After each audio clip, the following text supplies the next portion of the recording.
2026년 이른 봄, 전남 담양군 봉산면 국도변의 한 베이커리 카페 창고 앞에서 62세의 정만수는 새벽 5시에 두 손으로 25kg짜리 밀가루 포대를 들어 올리고 있었습니다. 허리가 아니라 무릎으로 버티는 자세였습니다. 양쪽 무릎에서 소리가 났습니다. 정만수의 지갑 속에는 아직 한일은행 담양 지점장 정만수라고 새겨진 명함이 한 장 남아 있었습니다. 그 명함이 인쇄된 것은 불과 2년 전이었습니다. 5억 원이 사라지는 데 걸린 시간과 정확히 같았습니다. 정만수가 처음 은행 창구에 앉은 것은 1992년 봄이었습니다. 대학 졸업과 동시에 입사한 시중은행의 첫 발령지는 광주광역시 북구의 한 소규모 지점이었고 그는 거기서 숫자를 배웠습니다. 정확하게는 숫자가 사람의 얼굴을 어떻게 바꾸는지를 배웠습니다. 대출 서류를 들고 온 자영업자의 눈동자가 승인 도장 하나에 얼마나 빠르게 촉촉해지는지, 반대로 거절 통보를 받은 50대 남자가 창구 앞에서 어떤 속도로 등이 굽어지는지를 정만수는 20대 후반부터 익혔습니다. 그리고 그것이 그에게는 일종의 면역이 되었습니다. 숫자 앞에서 감정을 분리하는 능력. 연체율 0.3%포인트 차이가 지점 성과 평가 전체를 뒤집는 구조 속에서 감정은 오차였고 숫자만이 진실이었습니다. 그 면역은 32년 동안 그를 지켰고 그리고 결국 그를 망쳤습니다. 32년 동안 그는 광주와 전남 일대의 지점을 8군데 옮겨 다녔습니다. 지점장 발령을 처음 받은 것은 2013년. 그의 나이 50세 때였습니다. 부지점장 시절을 합산하면 관리직만 12년이었습니다. 그 12년 동안 그의 지점은 3차례 광주 지역 우수 지점으로 선정되었고 2차례 본점 표창을 받았습니다. 표창패는 지점장실 선반 위에 세워두었다가 퇴직하는 날 그대로 두고 나왔습니다. 가져가도 어디에 둘 데가 없었습니다. 정만수는 이것을 자랑이라고 생각하지 않았습니다. 그는 이것을 데이터라고 생각했습니다. 자신의 32년치 데이터. 그 데이터가 말해주는 것은 하나였습니다. 나는 숫자를 다룰 줄 안다. 퇴직금 정산 통보서가 나온 것은 2024년 1월이었습니다. 은행은 그의 초희망퇴직과 명예퇴직을 동시에 공고했고 정만수는 며칠 고민하지 않았습니다. 만 61세였고 정년까지는 4년이 남아 있었지만 은행은 매년 조금씩 더 조용한 방식으로 그에게 신호를 보내고 있었습니다.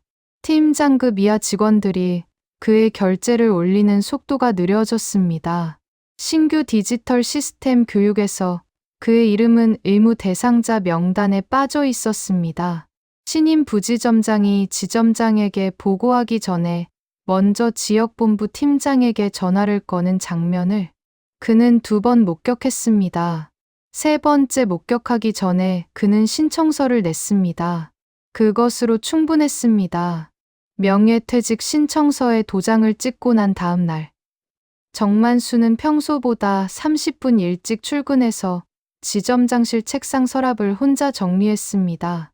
32년치 물건이 서랍 2칸을 채우지 못했습니다. 볼펜 6자루, 메모지 한 묶음, 직원 생일을 챙기던 포스트잇 메모 몇 장, 그리고 최근에 인쇄한 명함 한 묶음이었습니다. 명함은 50장 중 48장이 남아 있었습니다. 묶음째 버리려다가 그는 한 장만 지갑에 넣었습니다. 왜 그랬는지는 그 자신도 설명하지 못했습니다. 지갑에서 카드 하나를 꺼내고 명함을 그 자리에 끼워 넣는데 걸린 시간은 3초가 채 안 되었습니다. 퇴직금은 2024년 2월 초. 총 2억 9,800만 원이 정만수의 개인 통장에 입금되었습니다. 32년 근속. 지점장급 기준 최종 기본급 월 680만 원의 근속 가산율을 적용한 결과였습니다. 정만수는 입금 문자를 받은 그날 저녁 통장 잔고를 3번 확인했습니다. 숫자는 변하지 않았습니다. 2억 9,800만 원. 그는 이것을 3억 원이라고 불렀습니다. 은행원 출신이 200만 원을 반올림으로 처리한 것은 그날이 처음이었습니다. 아내 박정숙은 그해 60세였습니다. 정만수가 32년간 은행에서 숫자를 다루는 동안 박정숙은 광주 집에서 살림을 했습니다. 아들을 키웠고 명절마다 시댁과 친정을 오갔고 남편이 지점을 옮길 때마다 생활권이 달라지는 것을 조용히 받아들였습니다. 정만수가 마지막으로 발령받은 담양 지점은 광주 집에서 편도 45분 거리였습니다. 박정숙은 그 45분을 남편을 위해 매일 아침 식사 준비로 채웠고 정만수는 그 식사를 대부분 다 먹지 못하고 나갔습니다. 바빴습니다. 그것이 32년의 일상이었습니다. 정만수가 퇴직금 3억 원 입금 문자를 받던 날 저녁, 박정숙은 그 문자를 함께 봤습니다. 그리고 아무 말도 하지 않았습니다. 정만수는 그 침묵을 동의로 해석했습니다. 나중에 돌이켜보면 그것이 이 이야기의 첫 번째 오독이었습니다. 아들 정현우는 그해 32세였습니다. 4년제 대학 경영학과를 졸업하고 취업 준비를 했지만 공기업 필기시험에서 2번 낙방했고 대기업 서류 전형에서 17번 떨어졌으며 중소기업에 입사해서 8개월 만에 스스로 나왔습니다.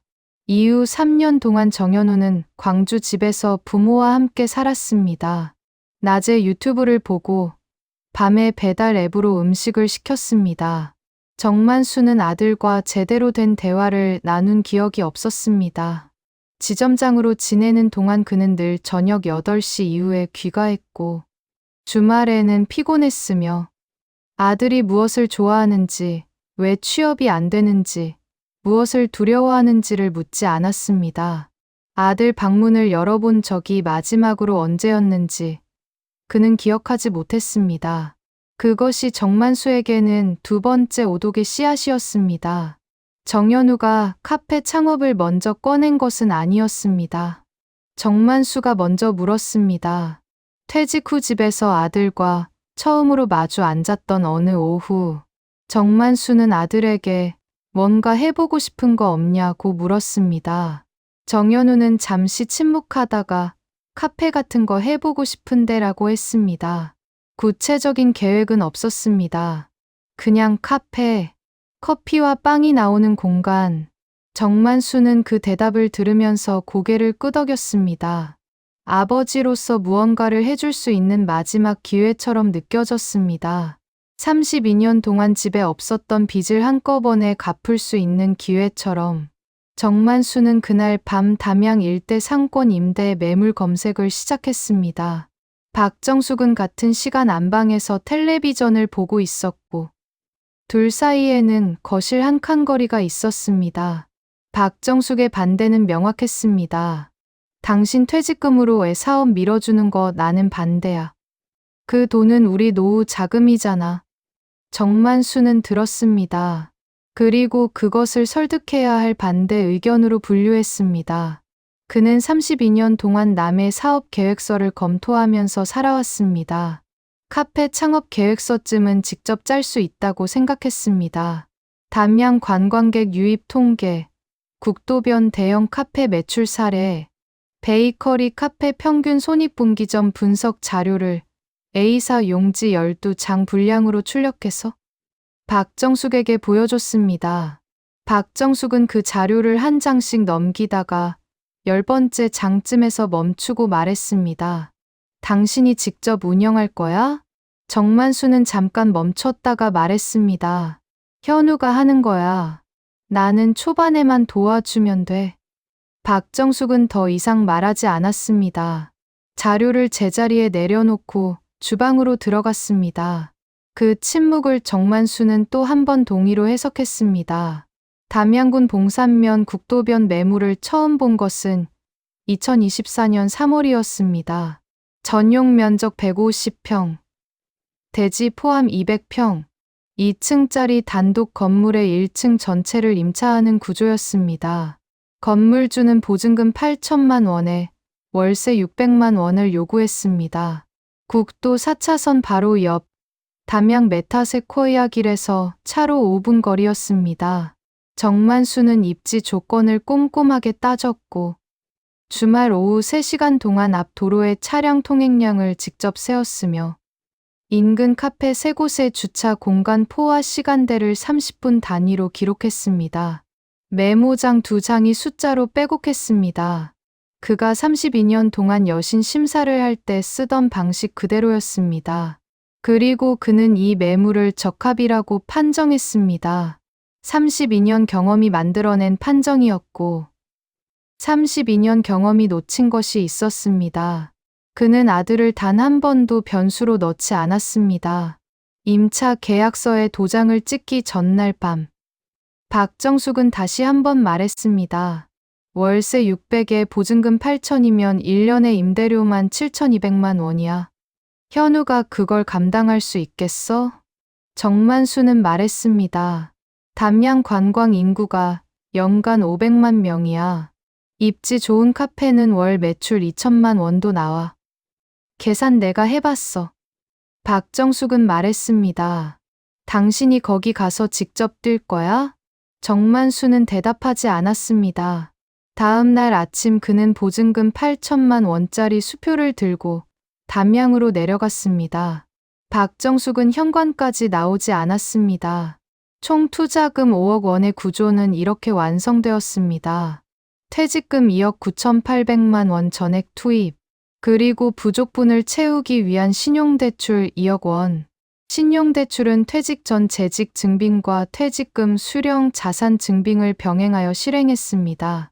연 7.5% 고정금리, 원리금 균등 방식, 월 납입액 150만 원.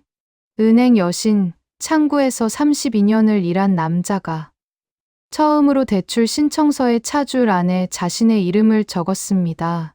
란에 이름을 쓰는 순간 펜이 한 번 멈췄습니다. 그는 다시 썼습니다. 그리고 도장을 찍으면서 생각했습니다. 이 정도 레버리지는 충분히 감당 가능한 수치다. 수십 년 동안 남들에게 해온 판단을 그는 자신에게 처음으로 적용했습니다. 그 적용이 가장 치명적인 오류였습니다. 인테리어 공사에는 1억 8천만 원이 들었습니다. 150평 전체를 베이커리 카페로 꾸미는 데 드는 비용이었습니다. 전문 시공업체 2곳에서 견적을 받았고 정만수는 그중 더 저렴한 업체를 골랐습니다. 업체 대표는 공사 시작 전 현장에서 정만수에게 말했습니다.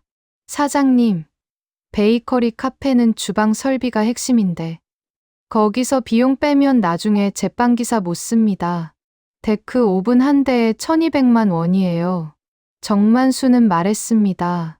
제빵기사는 나중에 생각합시다. 일단 오픈부터 해야죠.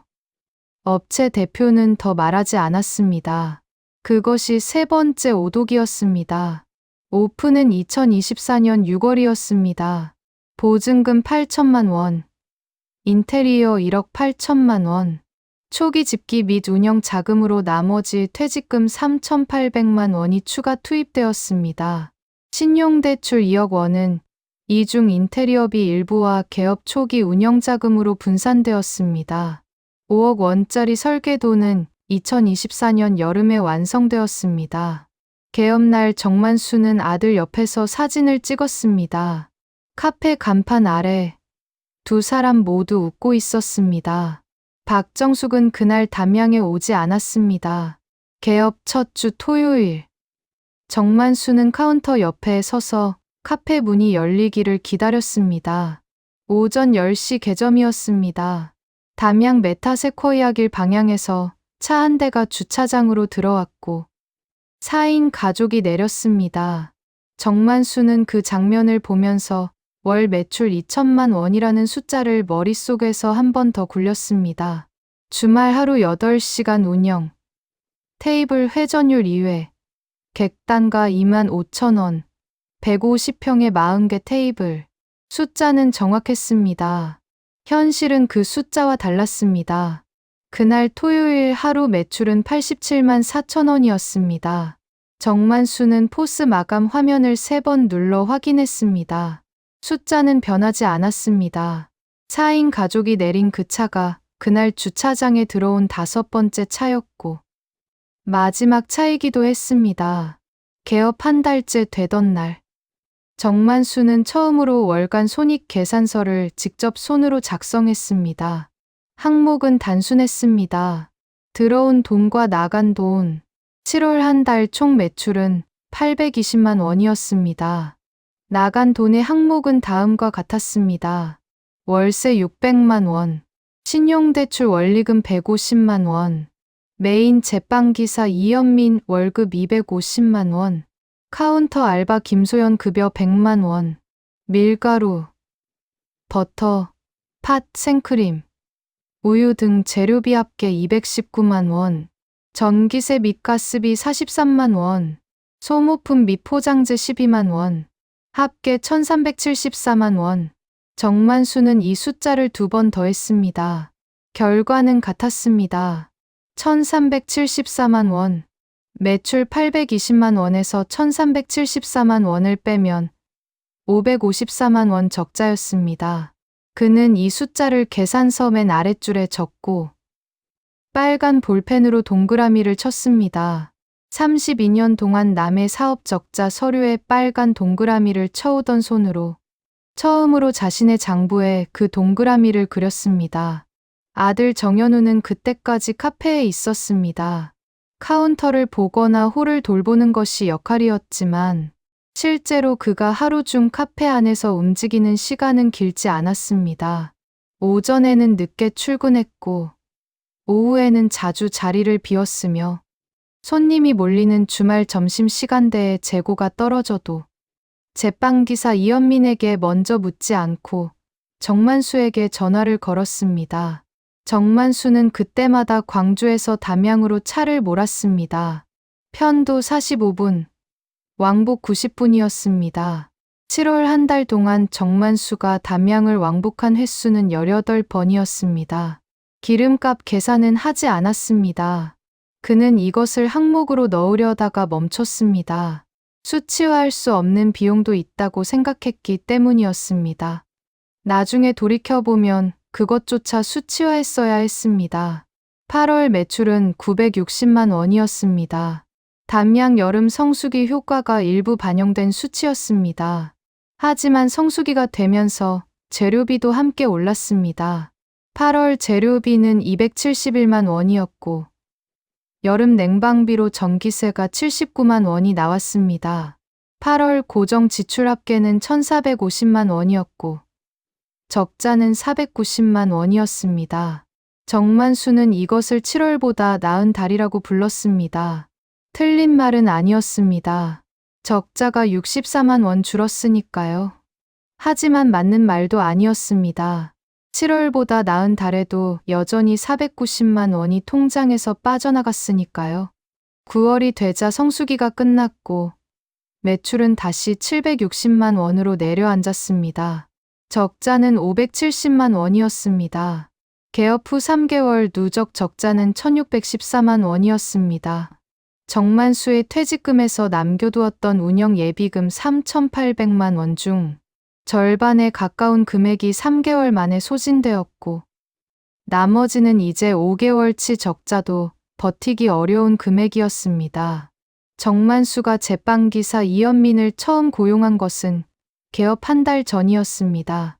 이연민은 34세였고 광주 북구의 프랜차이즈 베이커리에서 5년 경력을 쌓은 뒤 이 카페의 구인 공고를 보고 지원했습니다.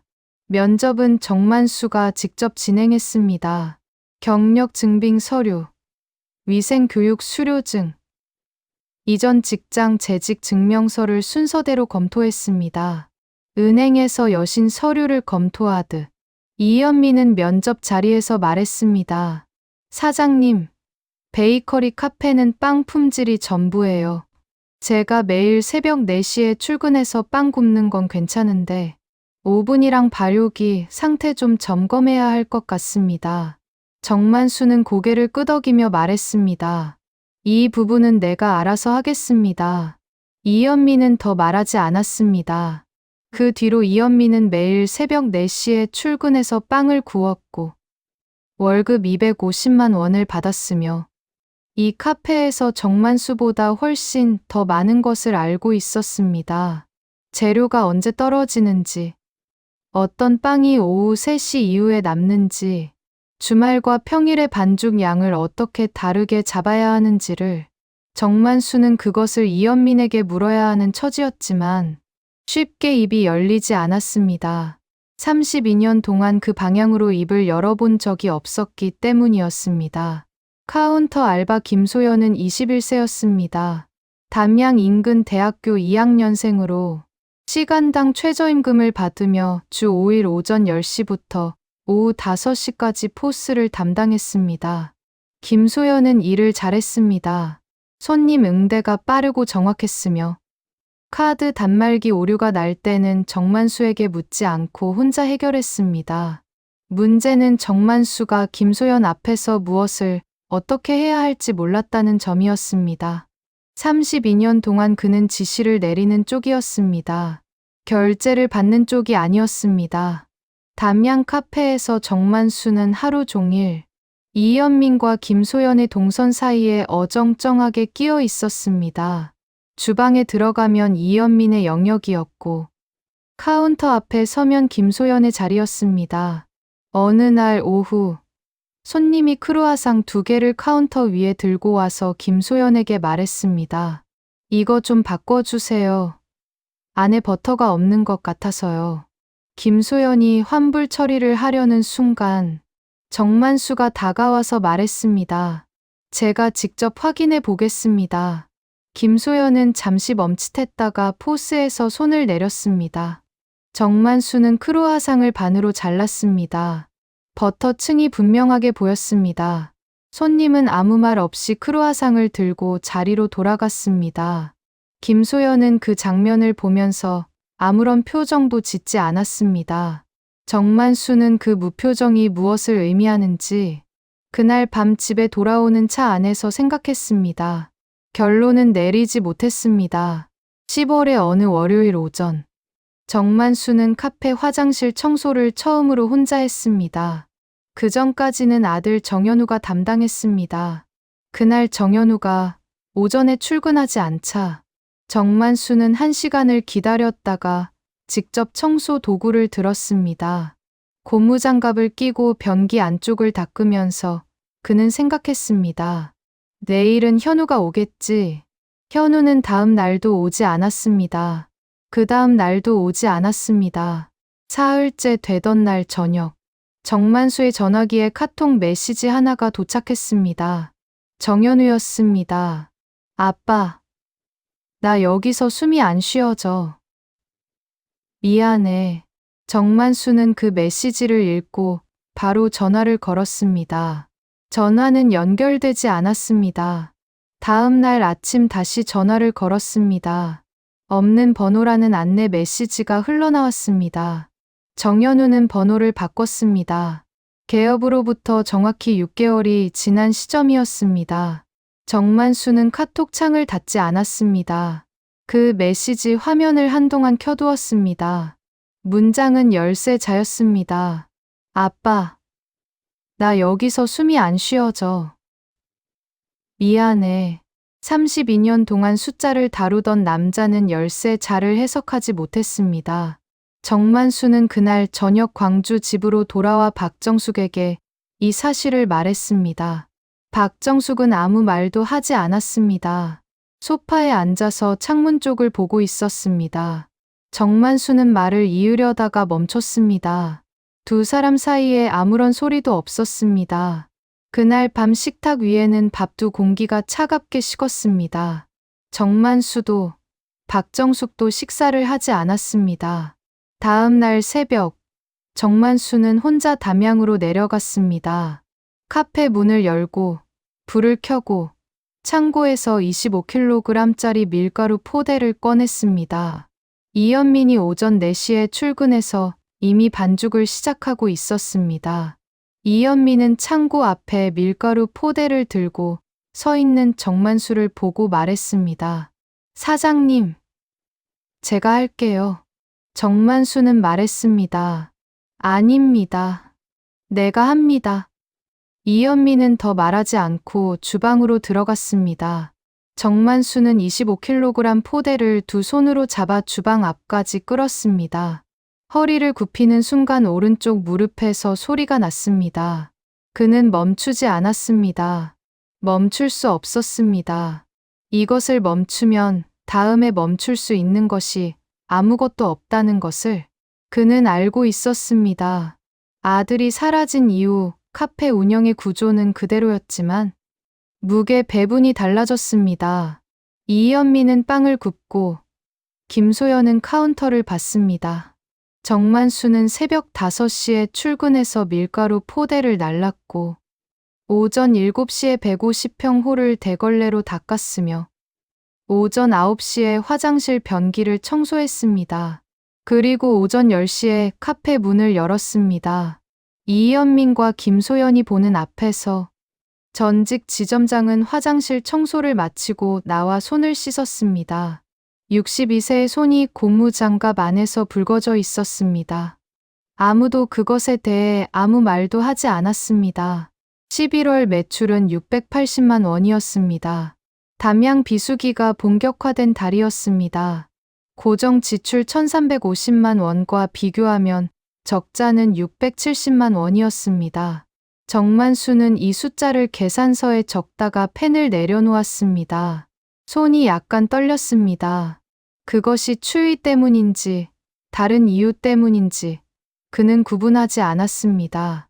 12월 매출은 710만 원이었고 적자는 640만 원이었습니다.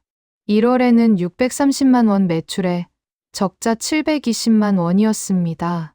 2월에는 설 연휴를 포함해서 700만 원 매출에 적자 650만 원이었습니다. 정만수는 매달 월말이 되면 통장 잔고를 확인했습니다. 숫자는 매달 정직하게 줄었습니다. 개업 후 18개월이 지나는 동안 퇴직금과 운영 예비금을 합산한 잔고에서 9천만 원 가까이 소진되었고 신용대출 잔액 1억 8천만 원은 그대로 붙어 있었습니다. 정만수는 계산서 파일을 서랍에 넣고 잠갔습니다. 박정숙에게 보여준 적은 없었습니다.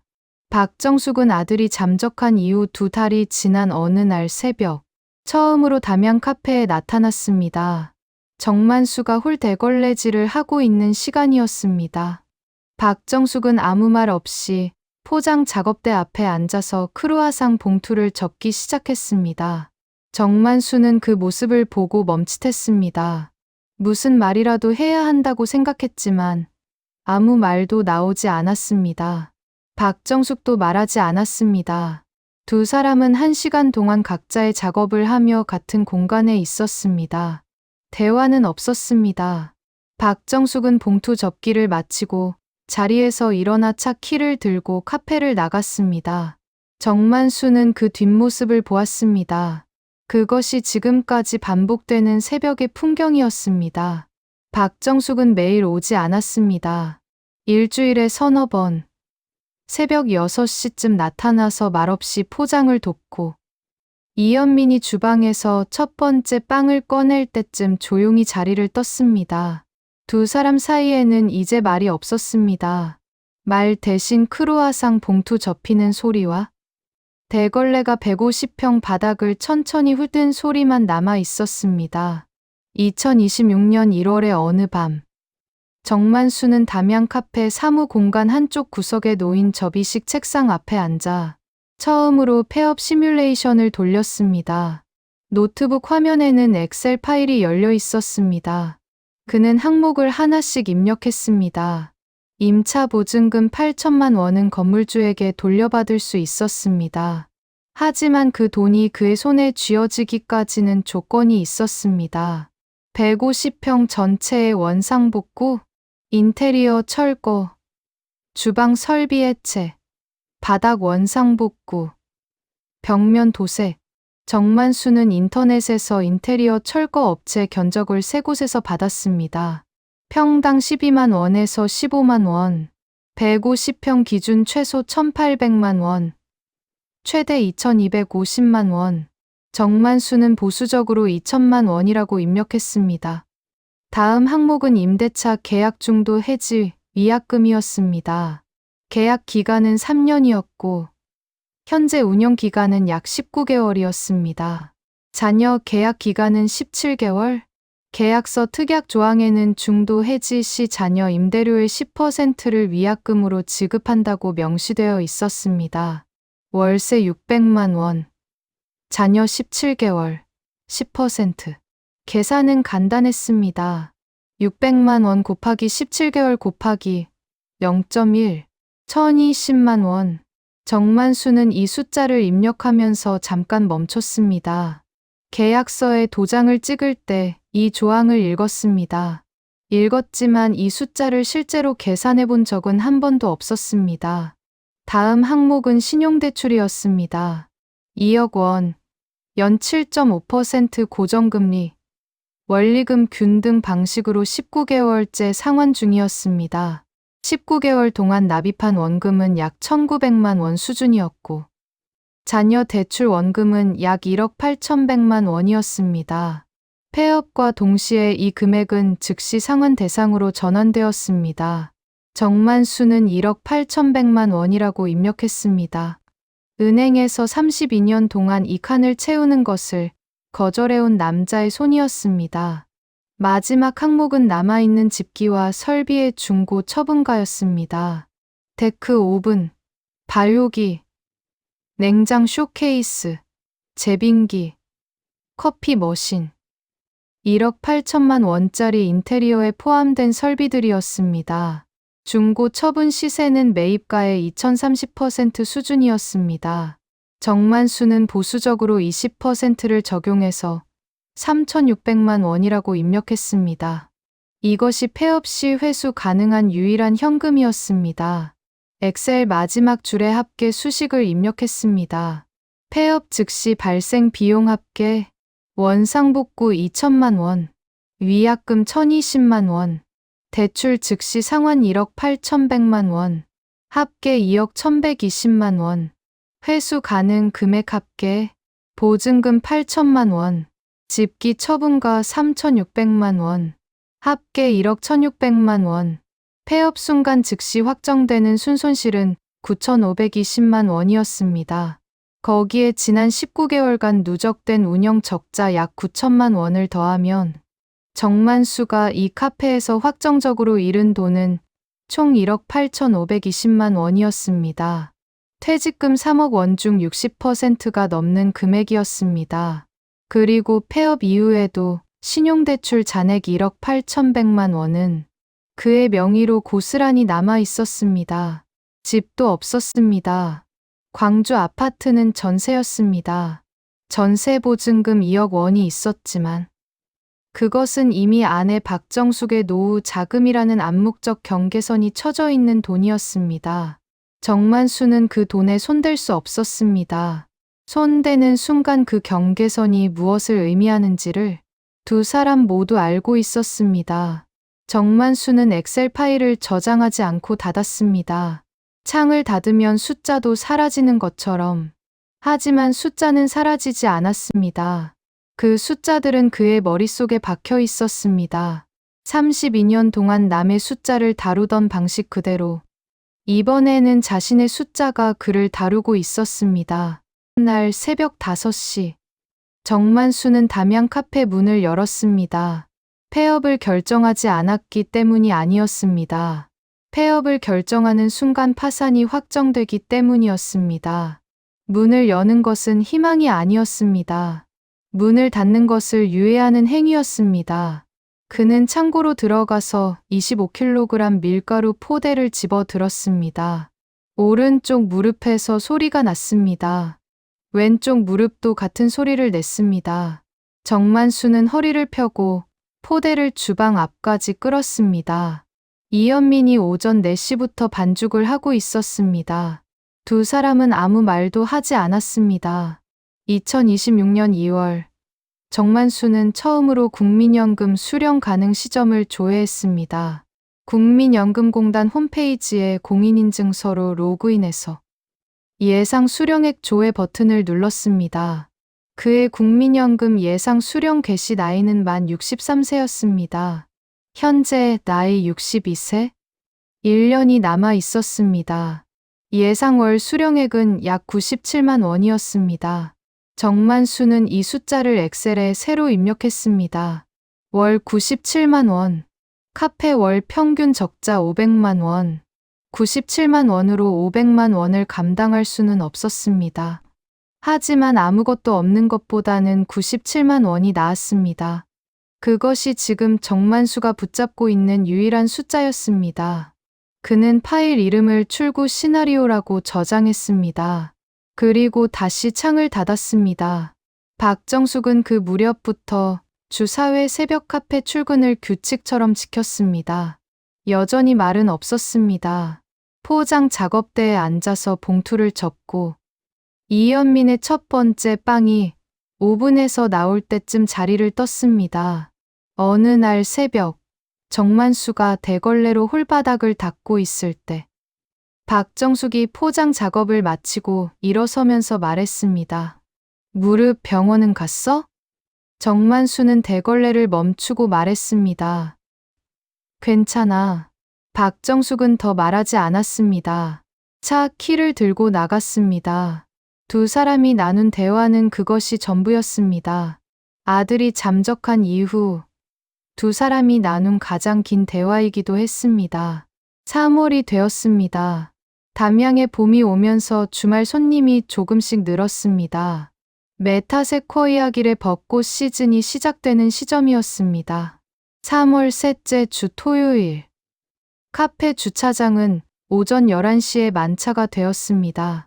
그날 하루 포스 마감 매출은 143만 원이었습니다. 정만수는 퇴근길 차 안에서 그 숫자를 떠올렸습니다. 143만 원. 월 손익분기 매출 2077만 원을 달성하려면 이런 날이 한 달에 14번은 있어야 했습니다. 봄 성수기는 길어야 2달이었습니다. 그는 라디오를 껐습니다. 광주까지 편도 45분을 그는 아무 소리도 없이 달렸습니다. 3월 말, 이현민이 퇴직 의사를 밝혔습니다. 4월 말까지 한 달의 여유를 주었습니다.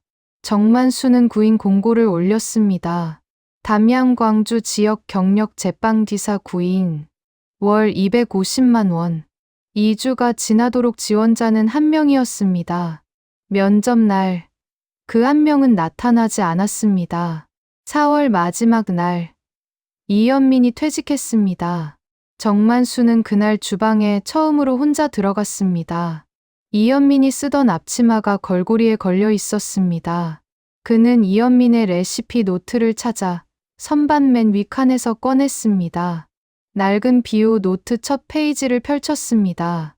식빵 기본 반죽, 강력분 1000g, 설탕 60g, 소금 18g, 버터 80g, 이스트 12g, 물 620ml. 그는 노트를 작업대 위에 펼쳐놓고 밀가루 포대를 열었습니다. 62세 전직 지점장이 생전 처음으로 반죽기 앞에 섰습니다. 그날 첫 번째 식빵은 타지 않았습니다. 부풀지도 않았습니다. 납작하고 단단한 덩어리였습니다. 정만수는 그것을 쓰레기통에 버렸습니다. 두 번째 반죽을 시작했습니다. 두 번째도 같은 결과였습니다. 오전 10시. 카페 문을 열어야 하는 시간이었습니다. 쇼케이스 안에는 전날 저녁부터 남아있던 빵 8개가 있었습니다. 정만수는 카운터 앞에 있는 김소연에게 말했습니다. 오늘 베이커리 메뉴는 잠깐 중단이에요. 김소연은 말했습니다. 알겠습니다. 그것뿐이었습니다. 150평 카페가 커피만 파는 날의 매출이 얼마일지를 정만수는 이미 알고 있었습니다. 하지만 그 숫자를 계산서에 입력하는 것은 그날 저녁으로 미뤘습니다. 9시. 담양군 봉산면 국도변의 한 베이커리 카페 화장실에서 62세의 정만수는 변기를 닦고 있었습니다. 고무장갑 안에서 손이 붉어졌습니다. 무릎을 굽힐 때마다 소리가 났습니다. 오른쪽에서 한 번, 왼쪽에서 한 번. 그는 멈추지 않았습니다. 변기를 다 닦고 나서 세면대를 닦았습니다. 세면대를 다 닦고 나서 바닥 타일을 닦았습니다. 바닥 타일을 다 닦고 나서 고무장갑을 벗고 손을 씻었습니다. 거울에 자신의 얼굴이 보였습니다. 그는 거울을 오래 보지 않았습니다. 지갑이 작업복 앞주머니에 들어 있었습니다. 지갑 안쪽 카드 슬롯에는 아직 명함이 한 장 꽂혀 있었습니다. 한일은행 담양 지점장 정만수. 그 명함을 마지막으로 건넨 것이 언제인지 정만수는 기억하지 못했습니다. 32년 동안 대출 신청서의 차줄 안에 남의 이름을 받아온 남자가 스스로 그 칸에 자신의 이름을 쓴 날, 그 도장이 무엇을 담보로 했는지를 그는 이제 알고 있었습니다. 숫자를 가장 잘 안다고 믿었던 남자의 퇴직금 3억 원이 아들의 카톡 열쇠자와 함께 사라진 자리에 지금 이 남자가 남아 있었습니다. 매달 500만 원씩 파산을 유예하기 위해 새벽 5시에 문을 열고 있었습니다.